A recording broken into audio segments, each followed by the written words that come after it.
Tales of the Shire is an upcoming game that's already received a lot of backlash, from the Tolkien Revisionism to the questionable art style too. Members of this team who have called gamers conspiracy theorists simply because we are calling out companies for pushing DEI initiatives, and now they have delayed this game yet again, and the person running the official social media account is melting down by blocking and silencing anybody criticizing this title. But before I get into the topic, if you enjoy the content I create, check out the links in the description, join the community in my live streams, and consider supporting through Patreon or YouTube memberships. Now, you would think somebody running an official video games account would understand that no matter what you do, there are always going to be people who criticize you on the internet. That's just what people do on the internet. If you put out a game, they're going to question your decisions behind adding certain characters or certain dialogue options or even certain outfit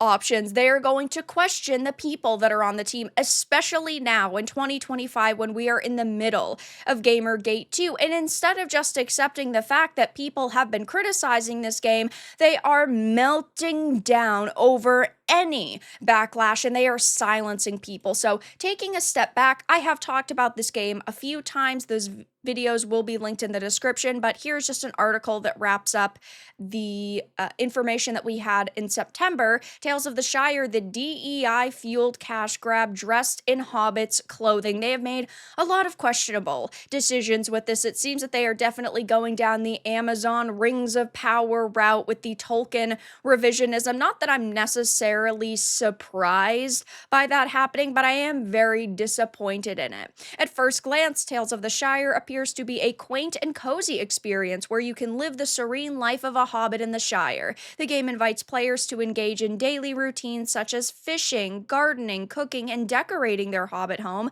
all things one might expect in a typical life simulation game similar to a classic like Stardew Valley. Initially, I was very hyped for this because it did look good, and as time has gone on, I have become less excited, and I know a lot of people are in the same boat. However, the evil lurking underneath has reared its ugly head. Beneath this charming facade lies a far more concerning reality. This is yet another game engineered to serve the right political and social agendas rather than provide a meaningful and engaging gaming experience in any way. The game's marketing heavily emphasizes community building, inclusivity, and diversity, and these concepts are used as buzzwords to appeal to investors and government agencies eager to support projects with a positive social impact. Now, I say this all the time, diversity and inclusivity are very good things when they are done naturally, but when they are forced into an experience because a company wants their developers to go down a checklist, that is a massive problem. Forced diversity is not what people want to see, and we can call it out from a mile away, but instead of trying to understand that, these companies double and triple down, and it's a very bad path for them, at least in my opinion. And clearly these companies have not made bank off of this strategy. But Weta Workshop's marketing claims that their game studio is filled to the brim with creative game developers who are passionate about making incredible experiences, yet what they've delivered so far is a game concept that feels like a tired retread of better, more engaging life simulation games, but with a Middle-earth skin slapped on it. The developer is facing a beyond brutal backlash on Twitter over Tales of the Shire, to the point where they've had to turn off replies to their tweets about the game. A quick glance over at the quote tweets reveals an absolute tidal wave of criticism, with hardly anyone expressing actual, genuine excitement for the game. And the same thing is happening now. So just a few days ago, I had actually made a video about their lead producer, Calliope Ryder, because there were some posts of hers unearthed where she said that there are no DEI initiatives in the industry. You're all conspiracy theorists for thinking that. And I proved her wrong. That video will be linked down below, but I had looked at their brand new post where they had announced the game was being delayed, and I just linked my video there because, of course, people deserve to know who they're supporting. If there is a producer that's affiliated with a game and they hate your guts, you deserve to know that before you go and swipe your credit card on their product. Look at something like Avowed. You deserve to know that Matt Hansen wants to kick crusty white dudes out of the video game industry. If you happen to be a white dude, or anybody, of course, you need to know the full story if you want to support his racism or not. But their post was very simple, and my response was very simple. They had said, a good feast takes time, and so does Tales of the Shire. We're taking a little longer to ensure that every hobbit on every platform can enjoy the same cozy experience. The game will now launch on the 29th of July, 2025. And also, keep in mind, this is like the third delay at this point, but I had made a post, very simple, and as you can see, it's nowhere to be found because they are hiding replies. They are blocking people. I mean, I myself had actually gotten blocked just for this one simple post, blocked for bringing up the lead producer mocking gamers. Yeah, very unprofessional behavior in my opinion. And again, I wasn't rude about it. I didn't say anything awful. This was my response.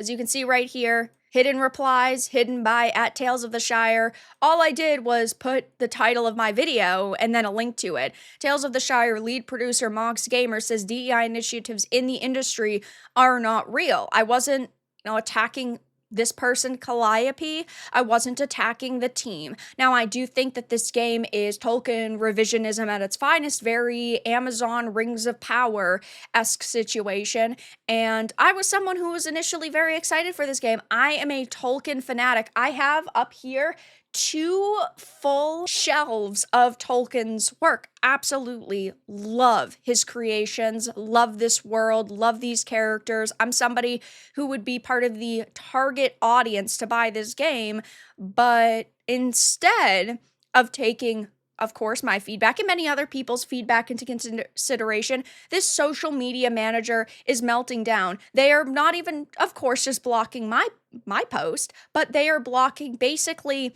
anybody's posts from anybody who is saying anything about DEI. Hypnotic also had gotten silenced and hidden. Oh no, women will have to keep playing Animal Crossing until this game comes out since it was delayed again, only for it to be released and be ignored anyway, since women aren't going to give up Animal Crossing for this. Just take the tax write-off.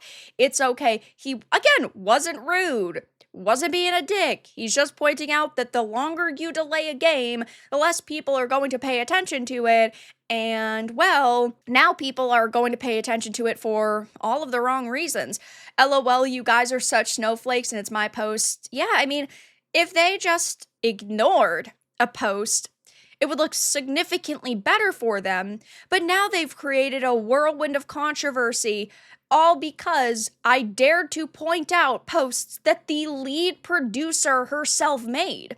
Well, add me to your block list if you can't handle a bit of criticism for putting modern-day politics into a game based upon Tolkien's timeless classics. Tolkien would not approve. You know it. I know it. Everybody knows it. Just cancel the game. It's a disgrace for Tolkien. How does a game like this need that much more time? This is just you being lazy, DEI slop. Yeah, this is not a graphically intense game. It's not like it's got crazy gameplay. It's not like it's going to require your system to be top of the line. Like, it just looks like a PS2 game. And I'm sure that to a certain extent it's going to be a fun, cozy life sim.